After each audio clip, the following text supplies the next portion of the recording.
On this episode of Newt's World, our guest today is one of the top legal minds in the United States, Jonathan Turley. He is a law professor, columnist, television analyst, litigator, and I have to say, I cherish him as a friend. He's just a remarkable human being. Since 1998, he's held the Shapiro Chair for Public Interest Law at George Washington University Law School. He has served as counsel in some of the most notable cases in the last 2 decades. He's testified before Congress over 100 times, including during the impeachments of President Bill Clinton and Donald Trump. He has written for the New York Times, the Wall Street Journal, the Washington Post, the Los Angeles Times, and USA Today, and I can tell you, Jonathan Turley is one of the people, when he writes a column, I read it. I don't care what it's about, because I know that I will learn something and that he'll be approaching it in a unique way. Now, he's joining me to discuss his new book, Rage and the Republic, the unfinished story of the American Revolution, in which he explores how the unique origins of American democracy set it apart from other revolutions, whether it can survive and thrive in the 21st century, and how the unfinished story of the revolution will play out in a rapidly changing world.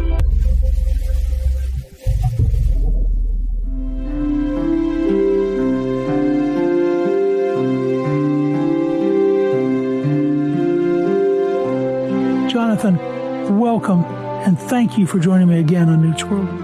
It is such a pleasure to be with you, my friend. When I was writing this book, I would think occasionally, this has to pass muster with Newt, because you are one of the really most profound writers on the U.S. Constitution and our history. And so I'm so glad to be able to talk to you the week that the book is being released.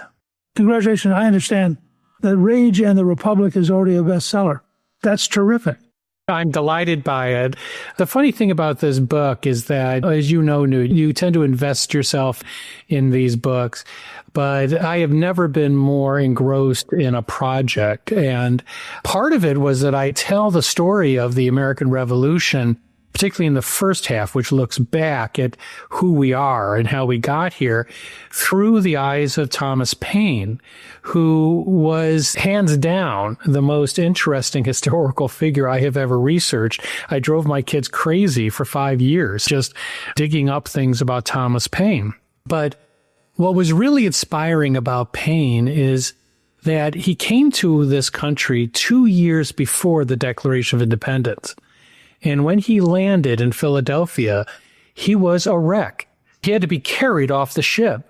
And he had had a strange encounter in London. He had failed in everything in his life. He had been fired from every job. His marriages had failed. He was penniless. He was unkept. And he finally met this individual in London who saw something in that pile of wreckage. And that was Benjamin Franklin. And Franklin sent him to the United States and told him, you need to write. Within 2 years of his landing, he was called the penman of the revolution. Even his critics, like John Adams, who was a bit jealous because of his rocketing fame with Common Sense, was asked, who was this anonymous writer by his wife? And he said, it wasn't me. He said, but I think I know who it was. There's a man named Thomas Paine. And he described a meeting where he said, he's a man with genius in his eyes. And that was very true. Paine knew what it took to bring a people to revolution. It was James Madison, who I also talk about, who knew what it took to take a revolution and turn it into a republic. I was thinking the other day about Paine. We ought to reproduce Common Sense and send it all over the world as our answer to all these dictatorships. Yeah, he was a beautiful writer, but he wrote in a way, his prose was penetrating for most Americans. And it was the first bestseller. And in fact, he did not make money on his very successful books because he kept the prices low so that he could make sure people could buy it. And he donated most of the money to the revolutionary cause. But what makes him fascinating for my book is that he was one of two figures who played a critical role in both the American and French revolutions, the other being Lafayette. And Paine was different from Madison, in that Paine wanted more direct democracy. He didn't like Madison's precautions. And when he went to France, he really did push for more of that general will that Rousseau talked about, that direct democratic impulse. And it came damn near to killing him. He came within a day of being guillotined. He was saved only by accident, that a number was written on his door at the Luxembourg prison that all 4 people in his cell were to be executed. But because Paine was ill, the door was open to let air in. So when they came to collect everyone to be guillotined, they never saw the number. That's the only reason Thomas Paine lived and survived the French Revolution. You talk about the fact that the American Republic was born in rage, which I think is a very interesting concept and very different from a lot of the documentaries. What do you mean by that?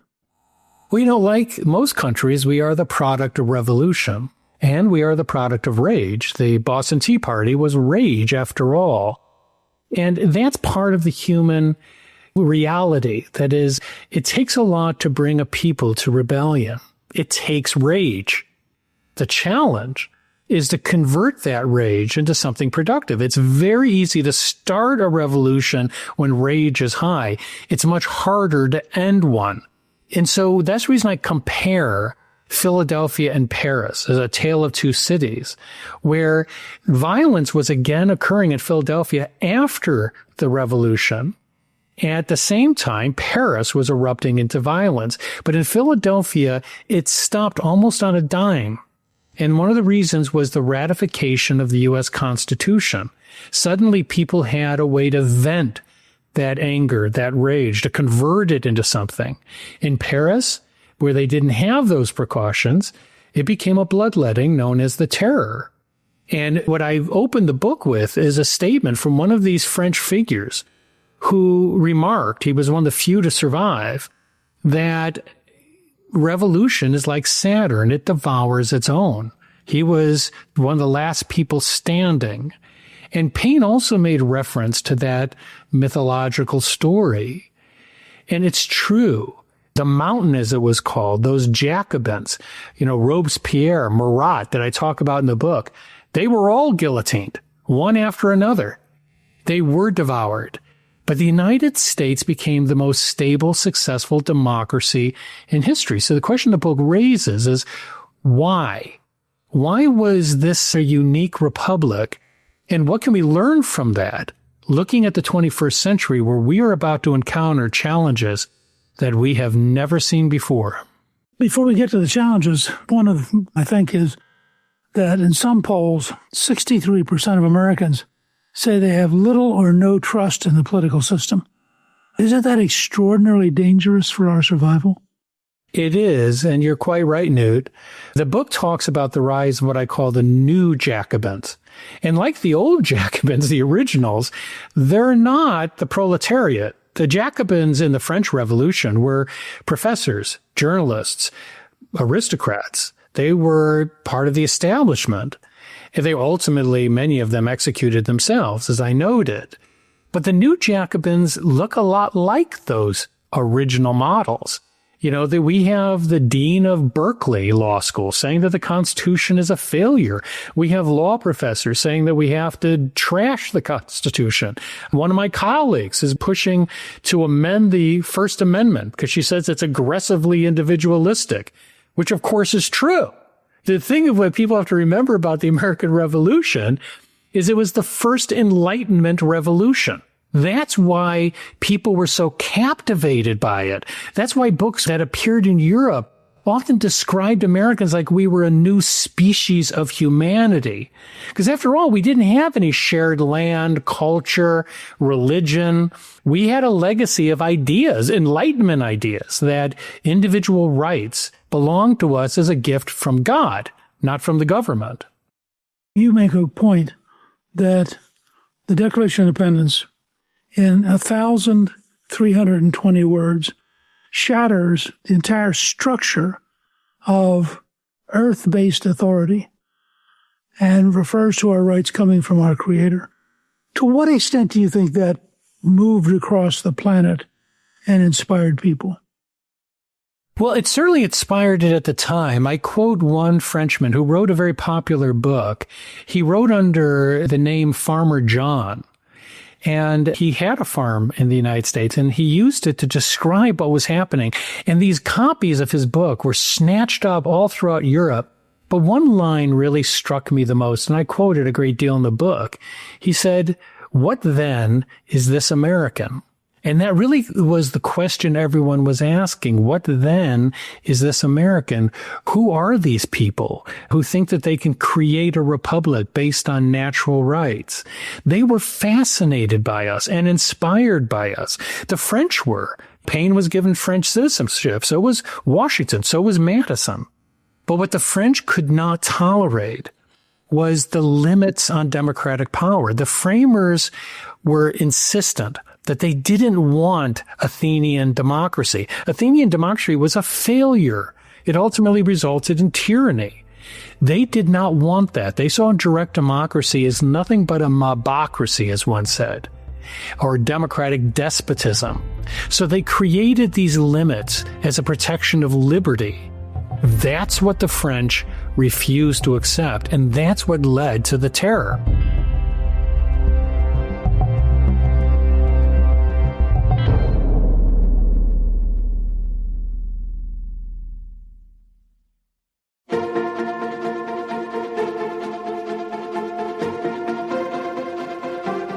It seems to me that part of it is our founding fathers had a real belief that being human, it's not something you could change dramatically. Unlike Soviet man or Nazi man, or for that matter, French Revolution man, that they were accepting all the strengths and weaknesses of people and then trying to develop a machine of government that would protect them from themselves by making it almost impossible for a dictator to make the system work, by making it so unbelievably complicated. There's so much truth in that. The interesting thing about James Madison, I'm considered a Madisonian scholar, even though I've become infatuated with Paine.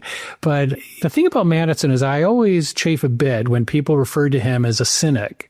He wasn't. In many ways, he might have been the greatest optimist. He accepted us for who we are. Both Montesquieu and Madison said, if you want to create a government, you have to start with understanding what a human is. Madison understood that. He particularly understood that in saying that we naturally form factions. We naturally form groups around people like ourselves. And those factions can destroy you unless they have a way of expression where they can have a resolution of their complaints. That's what Madison created.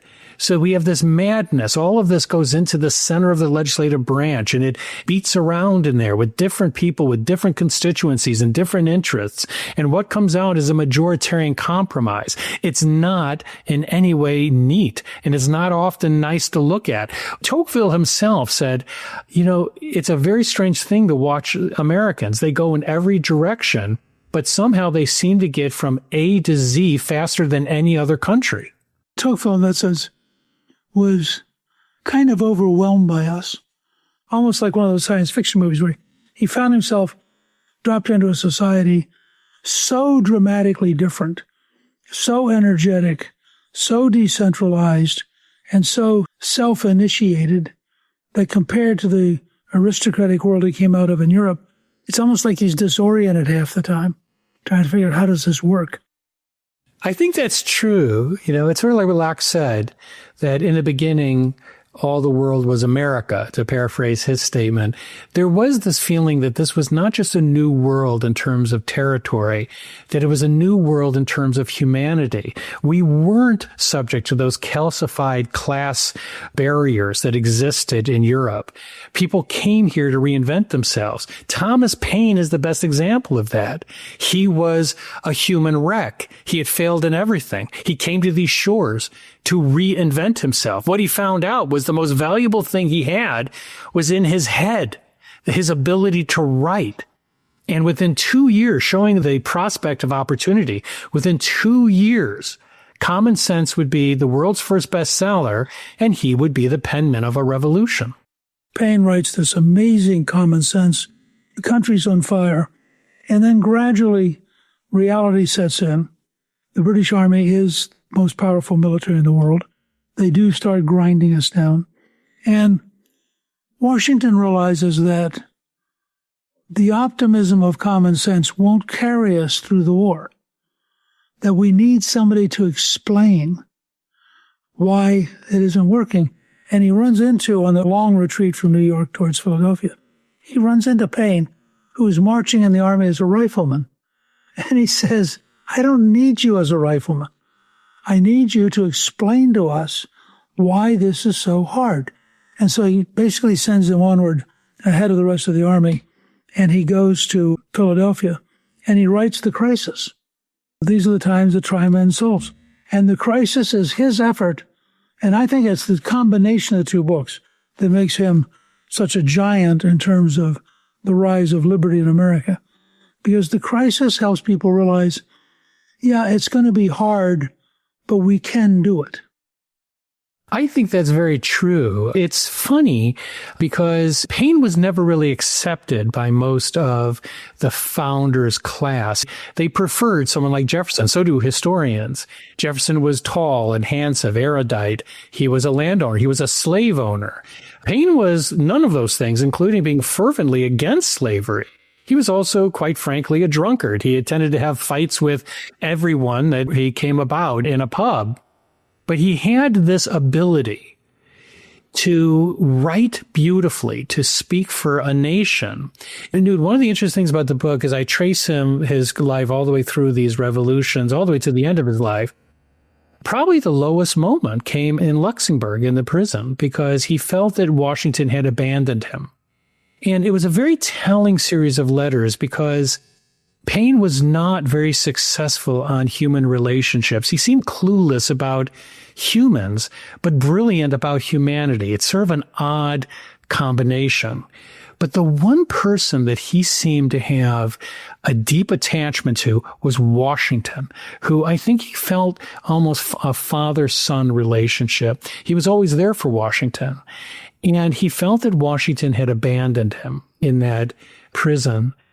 And when he was facing the possible end of his life, ultimately he was spared. But it was one of the most personal moments of Paine where you really got a glimpse into him. There was a deep wounding that he felt. Well, I think he had a very difficult life, partially because he was a very difficult person, and partially because the founding fathers are trying to create a structured revolution. Paine's actually against the structure. He's for the revolution. He's not for the structure. That's true. I am a fanatic about film noir. It drives my children crazy. I only watch black and white film noir all day long because I have to have something playing in the background. So truly, my children are pushed to the point of insanity.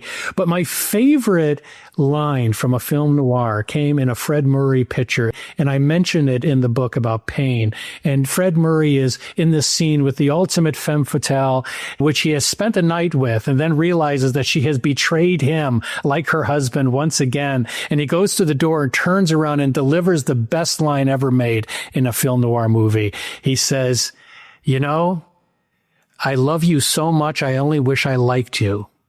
And with Thomas Paine, that sort of sums up those of us who love Thomas Paine. It's just really hard to like him. Right. Oh, I think that's exactly right. He would always be better in the abstract. Yeah.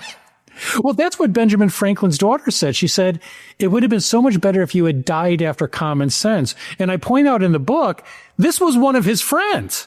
So, this was not a critic. She meant it. And of course, she was exactly wrong because the crisis in many ways is as important as common sense, and that it sustains the morale. People forget this is an 8-year-long war. You wrote something fascinating the other day in The Hill entitled The Remaking of Alex Pretty. What motivated you to write that, and what were you trying to? It's interesting because in that column, I actually do refer to the Rage in the Republic because there are similarities. I talk about in the book how many of the Jacobins, including the artist David, really sort of created these abstract, perfect heroes. including if you look at David's painting, which I have in the book, of Marat's death. It's called The Death of Marat. Now, Marat was one of the most blood-soaked tyrants in history. He relished sending people to the guillotine.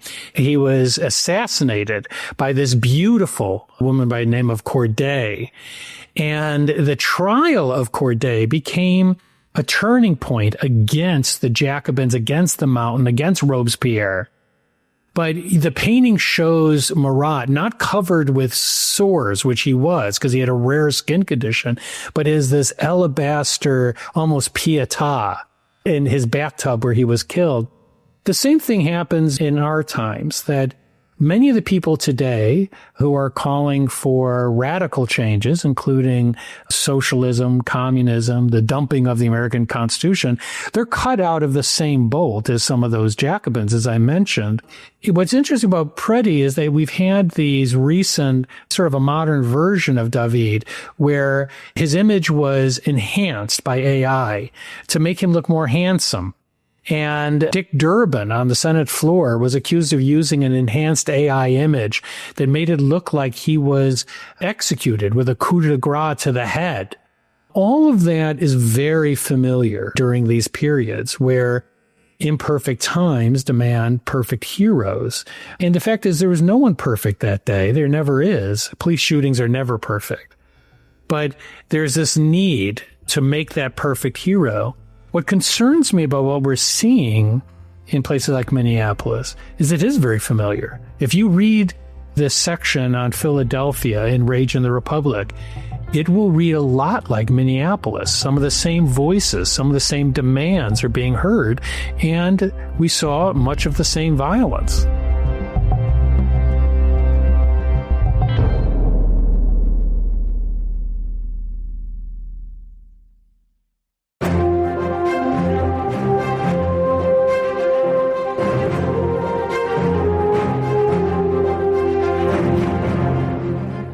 Drawing, I think, a grim lesson for most of us, and that is that the French Revolution was passion unbound, and that passion unbound multiplies itself and becomes more and more and more dangerous and more self-cannibalizing. And what you had with the Americans was, in fact, the Constitution is written in part in response to Shays' rebellion, because the moneyed class, who are the dominant figures, really don't want to go towards a French revolutionary future. They want to go towards a structured environment in which people can be free but not be endangered, if that makes any sense. No, it does make sense, and that's a critical part of the book, that what concerns me is that we are looking at challenges in this century where we are going to need those values that made this republic such a success. It is an irony that many of these law professors and pundits are calling for the removal of the very precautions that were central to our success. And if they are lifted, we will go the way of the French Revolution. But I'm actually very optimistic that we can actually come out of this stronger. But we have to still answer that same question that was asked to us by that Frenchman. What then is the American? Who are we? Not just back then, but now.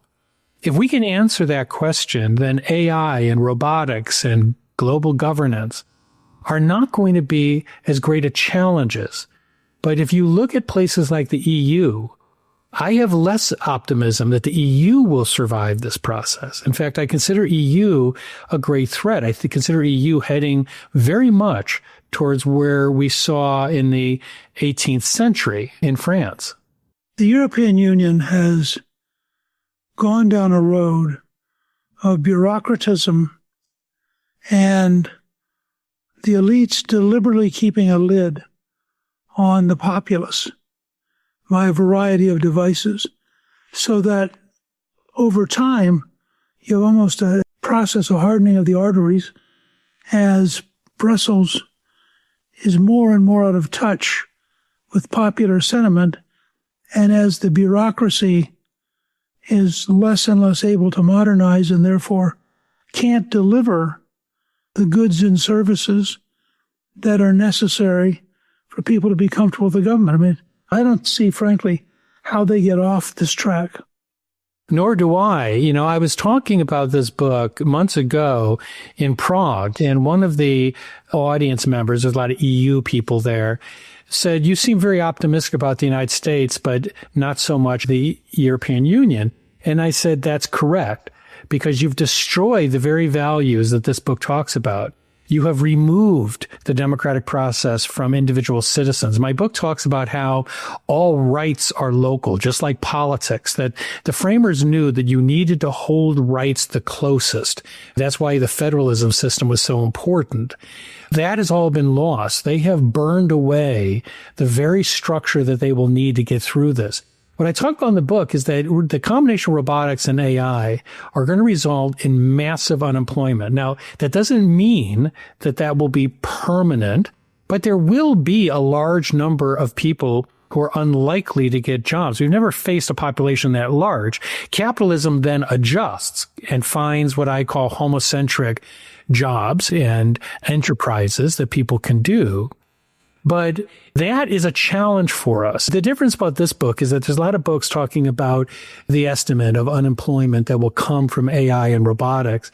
This book looks at even taking the most conservative estimate on that. How will that change the citizen?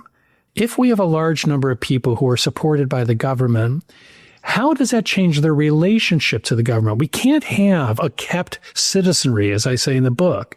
And you can't have an arts and crafts citizenry. You can't have the government just paying you to entertain yourself. It's very important for people to be productive, to self-realize, much like Thomas Paine did. And so the book explores ways that we can preserve that. And one of the ways we do that is what I call a liberty-enhancing economy. This book makes an unabashed case for capitalism. And what people don't understand is that the same year as our Declaration of Independence, Adam Smith published Wealth of Nations. This is also the 250th anniversary of that book. And it did not go over well in Great Britain. But it was a huge success here because the founders recognized that his economic theory was the perfect companion for our political theory. They realized that you couldn't be truly free. You couldn't truly have liberty unless you were economically independent. I think you're going to see enormous stress in the European Union over the next few years with almost no mechanisms for dealing with it. I have to ask you, to what extent do you see Mandami and the rise of socialism as a threat here in the United States? Well, I spent a lot of time in Rage of the Republic talking about the rise in popularity of socialism and communism. It's largely among younger Americans and Europeans, people who don't have any experience or memory of the collapse of socialist systems in the 20th century. And so what they have is the sound bites from people like Mandami. They come right out of some Marxist 101 college course about the warmth of socialism and the compassion of socialism, how we just have government stores, all of which failed in a spectacular fashion. And you have people like Bernie Sanders. It's interesting. I talk about Mitterrand in France, who destroyed the French economy. But he was able to get there by promising that people didn't have to really work that much anymore. He even appointed a minister of leisure. He actually appointed a minister who would help the French engage in leisure, which is one thing I don't think the French need any help on. And of course, the economy collapsed, right? But the year that he went into office, an unknown socialist named Bernie Sanders was elected mayor of Burlington. Well, you can be a socialist in Burlington. If you keep it small enough, you can eke by. But what Sanders talks about is the Scandinavian model of socialism. And I go into it in Rage in the Republic, saying that it's a complete myth. And the Scandinavians have said that. So all of the countries he's pointing to, you've got ministers saying, we're not socialist. We're ardent capitalists. But that type of mythology, we have to be able to deal with. And that's the reason, by the way, I'm a big fan of these Trump accounts. They are very significant in that you're taking millions of people and giving them not some abstraction like Wealth of Nations, but an actual account to see how individual investment and savings can make your life better. It's amazing that Michael and Susan Dell, celebrating the extraordinary milestone for Trump accounts, put up $6.25 billion in a charitable commitment from them personally. Let me ask one last thing, which is, here we are on our 250th anniversary of the Declaration of Independence. In a way, that was the revolutionary movement, but we actually, it seems to me, annually produce our own revolutionary moment. We're the most continuously evolving system in history. I mean, what is your take at 250 years? Well, this book is pretty much about the 250th anniversary and looking back at who we were, but who we are. And the book goes through the challenges that we're facing, and it makes it clear these are revolutionary times. We've never encountered what's coming, and that is the combination of robotics and AI as well as global governance systems. So these are revolutionary times, but we are a revolutionary people. That's why we have an answer as to what then is this American. We are something special. And I think that the key for those of us who love this country, particularly on its anniversary, have got to remind our friends as who we are, what we have to offer the world. So I think in that concept, like you, I am a proud American patriot. It seems to me that everyday folks have a greater chance to rise, a greater chance to create, a greater chance to invent in the United States than anywhere in the history of the human race. And I have to say, it's great timing. I'm sure it's relatively well planned because I know you. I think that Rage in the Republic has come out at exactly the right moment to give us a deep sense of the passions which, when controlled, led to ongoing freedom for more people than ever in human history. And in that sense, our ability to manage rage within the Republic probably keeps us endlessly new. That is very true, Newt, and you've played such a significant role in that history. And for many of us who've been your friends for so long, you have been a North Star for many of us in reminding what we are, who we are, and what we can still be as a people. Well, I just want to thank you. This is a great conversation, as I knew it would be. And every time I'm with you, I'm struck with how erudite you are, how thoughtful you are. Our listeners can follow the work you're doing by visiting your website, jonathanturley.org, or following you on X at Jonathan Turley. In addition, they can pick up a copy of Rage in the Republic and continue its bestseller career. So thank you for being with me. Thank you, Newt. Thank you to my guest, Jonathan Turley. Newt's World is produced by Gingrich 360 and iHeartMedia. Our executive producer is Garnsey Sloan. Our researcher is Rachel Peterson.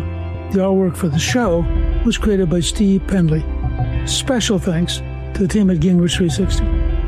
If you've been enjoying Newt's World, I hope you'll go to Apple Podcast and both rate us with 5 stars and give us a review so others can learn what it's all about.